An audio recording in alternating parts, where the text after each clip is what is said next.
Bonjour à tous et bienvenue sur Histodote. Qui n'a pas entendu dans son enfance un parent ou un proche raconter ses souvenirs de l'occupation allemande?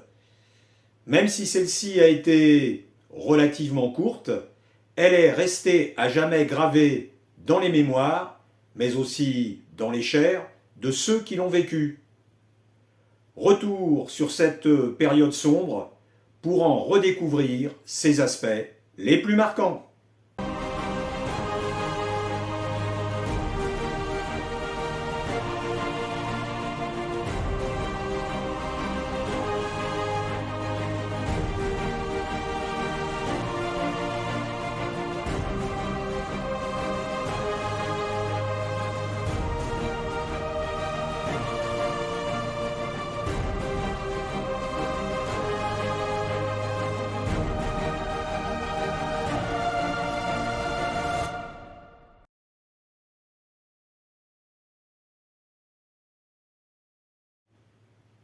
Après la défaite française de juin 1940, un armistice est signé. Parmi les conditions imposées aux vaincus, la France est divisée en deux zones principales, séparées par une ligne de démarcation qui s'étend sur 1200 km entre les frontières suisses et espagnoles. Les troupes du Reich occupent la zone nord et la façade atlantique, soit 60% du territoire. De l'autre côté de la ligne de démarcation, c'est la France dite libre, dirigée par le maréchal Pétain et son gouvernement installé à Vichy.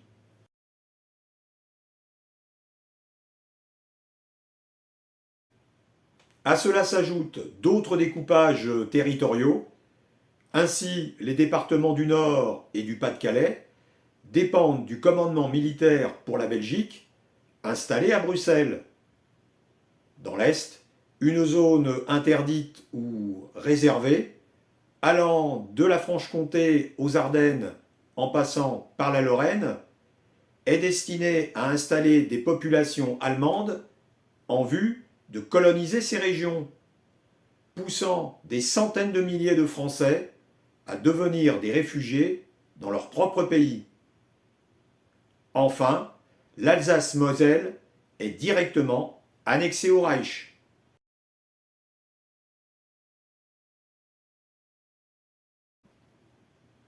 Si les Allemands n'occupent dans un premier temps que le nord du pays, c'est avant tout pour des raisons économiques.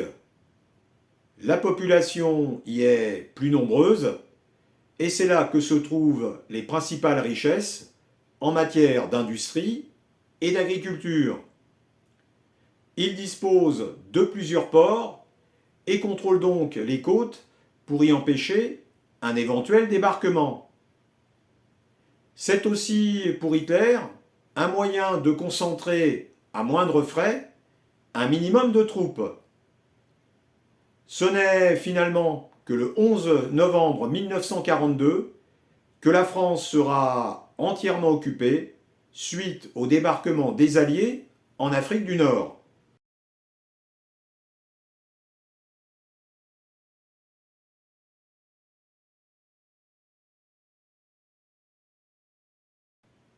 Ces longues files d'attente devant des magasins souvent vides font partie des images emblématiques de l'occupation. Au début de la guerre, des mesures de rationnement assez faibles sont prises pour ménager le moral des Français. Mais après la défaite, la pénurie s'installe rapidement. Les causes en sont multiples. Les massives réquisitions allemandes, le blocus instauré par les Britanniques, l'entrave à la circulation des biens, le commerce interrompu avec les colonies, le manque de matières premières comme le charbon ou l'essence, sans oublier l'absence de main-d'œuvre avec les 1 800 000 prisonniers de guerre. C'est le 17 septembre 1940 qu'entre en vigueur pour la première fois une loi concernant le taux des rations de pain, de fromage, de matières grasses et de viande. Cette loi est accompagnée du décret du 22 décembre qui étend ces mesures à d'autres produits alimentaires. Des cartes d'alimentation délivrées par les mairies sont alors instituées dans toute la France.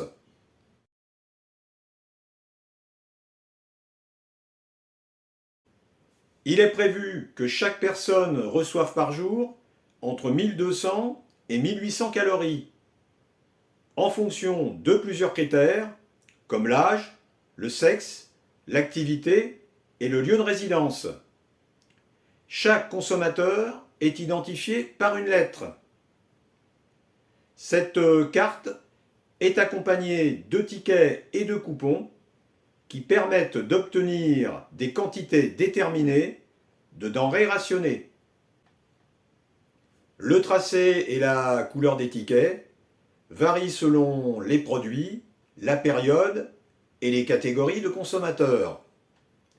Ce système est aussi utilisé pour des produits non alimentaires, comme les vêtements par exemple. Ces restrictions entraînent alors un marché noir en parallèle, pourtant puni de plusieurs mois d'emprisonnement, mais qui profite aussi à l'occupant.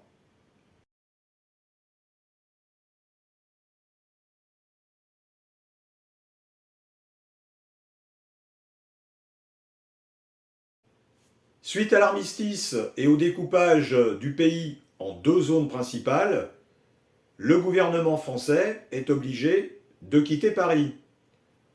Après avoir envisagé de l'installer à Versailles, Fontainebleau ou Bourges, on décide qu'il serait plus judicieux qu'il soit en zone libre. Moulins, près de la ligne de démarcation, ou Clermont-Ferrand, sont pressentis. Mais c'est finalement Vichy qui est choisi. Un choix stratégique, car la ville est proche de la ligne de démarcation. Les liaisons routières et ferroviaires avec Paris sont bonnes. Et surtout, elle dispose d'une capacité hôtelière importante pour loger les députés et les différents personnels des services gouvernementaux.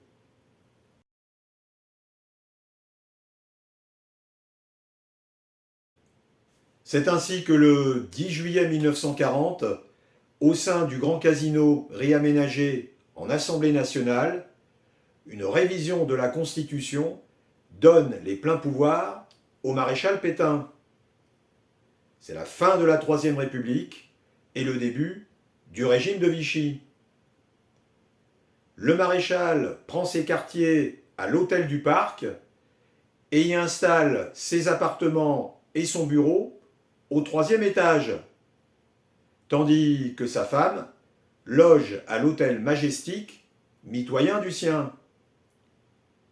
À partir de 1942, Pierre Laval, vice-président du Conseil et numéro 2 du régime, occupe, lui, le deuxième étage.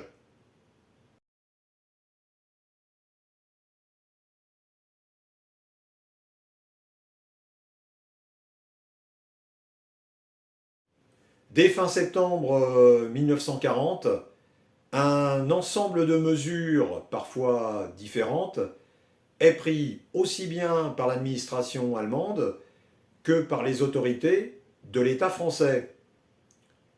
Le 3 octobre, une loi décret, considérée comme le premier statut des Juifs, définit par certains critères l'appartenance à la race juive.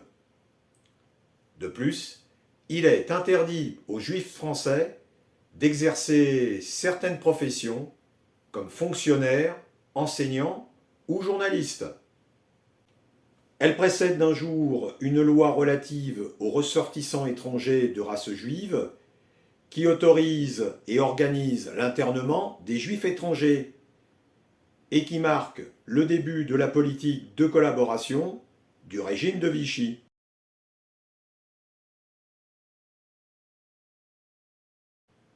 Le 2 juin 1941, tout en ordonnant un recensement sur l'ensemble du territoire, l'État français promulgue un deuxième statut des Juifs qui vient remplacer celui du 3 octobre 1940, qui élargit les critères d'appartenance à la race juive et étend le champ des interdictions professionnelles. Cette loi s'applique en France métropolitaine, mais aussi dans l'Empire français, et concerne 300 000 juifs, dont 150 000 français, sous l'égide du commissariat aux questions juives, qui s'occupe aussi de la liquidation des biens juifs. Déjà, en mai 1941 à Paris, en étroite liaison avec l'administration française, les autorités allemandes procèdent aux premières arrestations de juifs. Ils sont internés dans des camps aux conditions insalubres, avec une forte mortalité, comme à Pithiviers ou Beaune-la-Rolande.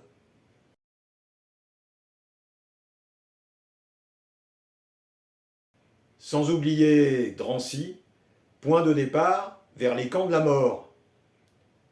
Enfin, le 29 mai 1942, une ordonnance allemande impose le port de l'étoile jaune à tous les juifs de plus de 6 ans.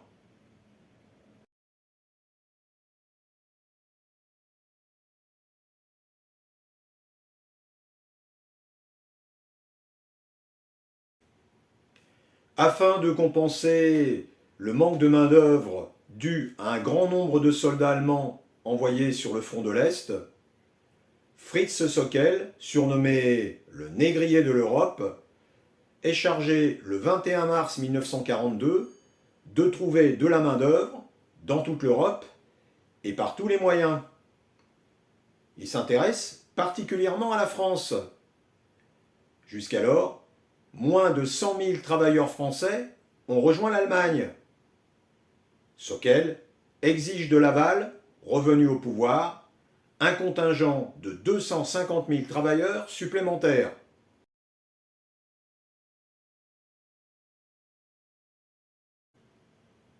Celui-ci tente de gagner du temps en proposant un système d'échange qu'il appelle la relève, consistant à libérer un prisonnier de guerre contre 3 départs vers l'Allemagne de travailleurs libres. Malheureusement, ce deal ne donne pas les résultats escomptés et le volontariat se transforme en obligation quand la loi du 16 février 1943 instaure le service du travail obligatoire qui prévoit la réquisition des hommes de 21 à 23 ans pour une durée de 2 ans.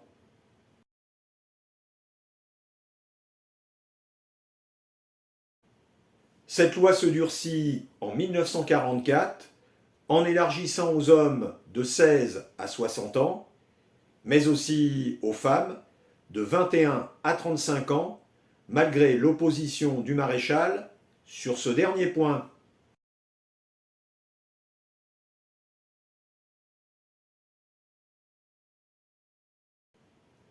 Environ 600 000 Français sont envoyés en Allemagne dans le cadre du STO. Pour y échapper, beaucoup de jeunes Français réfractaires iront se cacher à la campagne et alimenteront les maquis.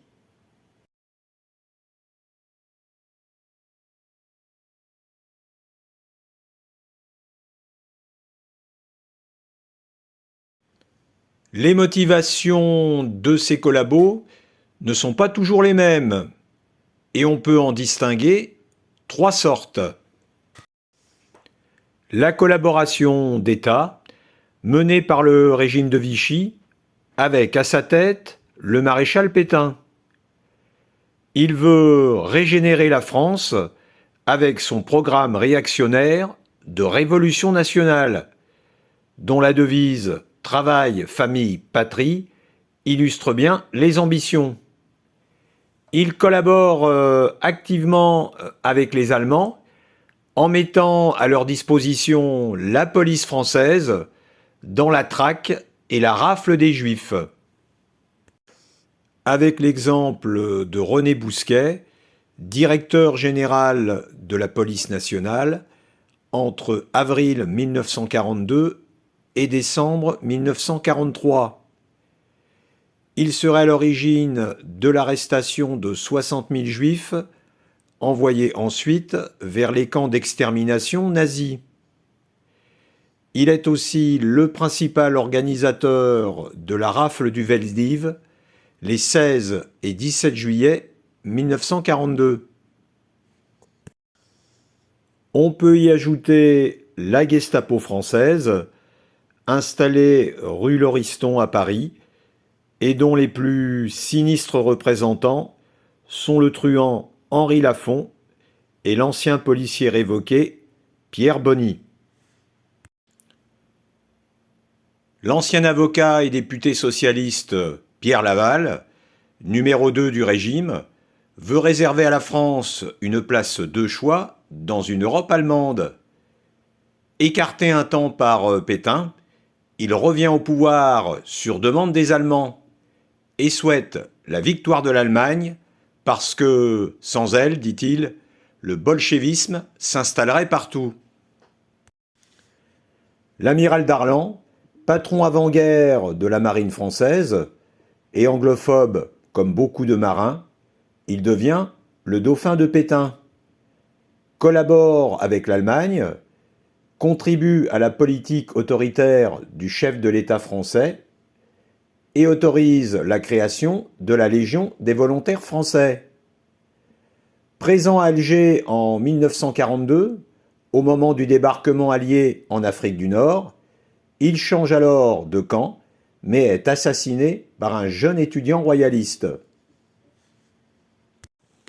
Autre catégorie, les collaborationnistes d'idéologie fasciste qui prônent le principe de la collaboration politique et l'entrée en guerre aux côtés de l'Allemagne. On trouve parmi eux Jacques Doriot, ex-cadre du Parti communiste, exclu pour divergence avec Moscou. Il fonde en 1936 le PPF, Parti populaire français d'influence fasciste. Sous l'occupation, Doriot est un collaborationniste zélé. Avec Marcel Déat, il crée en 1941 la Légion des volontaires français contre le bolchevisme, une unité militaire mobilisée sous uniforme allemand pour combattre sur le front de l'Est. Il s'y engage lui-même en faisant plusieurs séjours. Marcel Déat, militant socialiste dans les années 20 et 30 et anticommuniste, il devient député, puis ministre de l'Air en 1936. Il se déclare pacifiste au moment de la guerre et se rallie à Pétain au moment de l'armistice. En 1941, il fonde le Rassemblement national populaire, parti qui se dit socialiste et européen, mais en fait favorable à l'occupant nazi. Joseph Darnan, héros de la Grande Guerre et admirateur du maréchal, il partage avec lui ses idées sur la Révolution nationale. En 1943, il devient le chef de la milice, un groupe paramilitaire au pouvoir de police accru. Sa mission est de traquer les résistants, les juifs, les maquisards et les réfractaires du STO. Dans les derniers mois de la guerre, elle va redoubler d'extrémisme et commettre un bon nombre d'exactions. Écrivain reconnu, Robert Brasilia se définit comme anticommuniste, nationaliste, voire fasciste. Rédacteur en chef du journal collaborationniste Je suis partout jusqu'en 1943, il appelle notamment à la déportation des Juifs.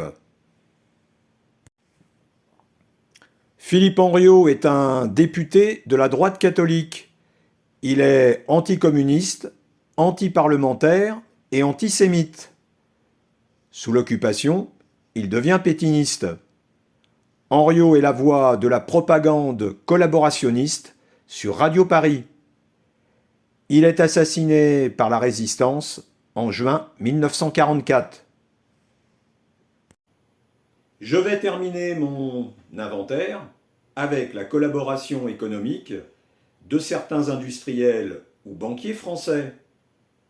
Dans la France occupée, le régime de Vichy autorise les entreprises à accepter des contrats avec l'occupant allemand. Pendant 4 ans, cette collaboration économique avec les nazis tourne à plein régime. Certains patrons traînent des pieds, mais d'autres s'empressent de proposer leurs services, comme certaines entreprises de travaux publics. À la fin de la guerre, quelques-unes sont sanctionnées, voire nationalisées, comme Renault.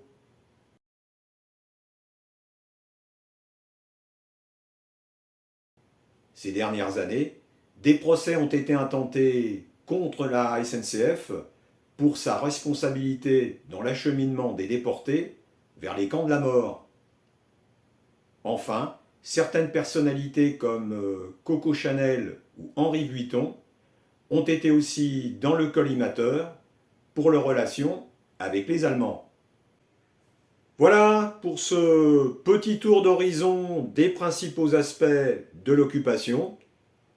Merci à vous de m'avoir suivi et avec moi, continuez l'histoire.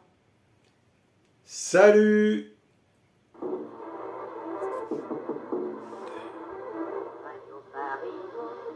Radio Paris, Radio Paris est allemand. Radio Paris, Radio Paris, Radio Paris est allemand.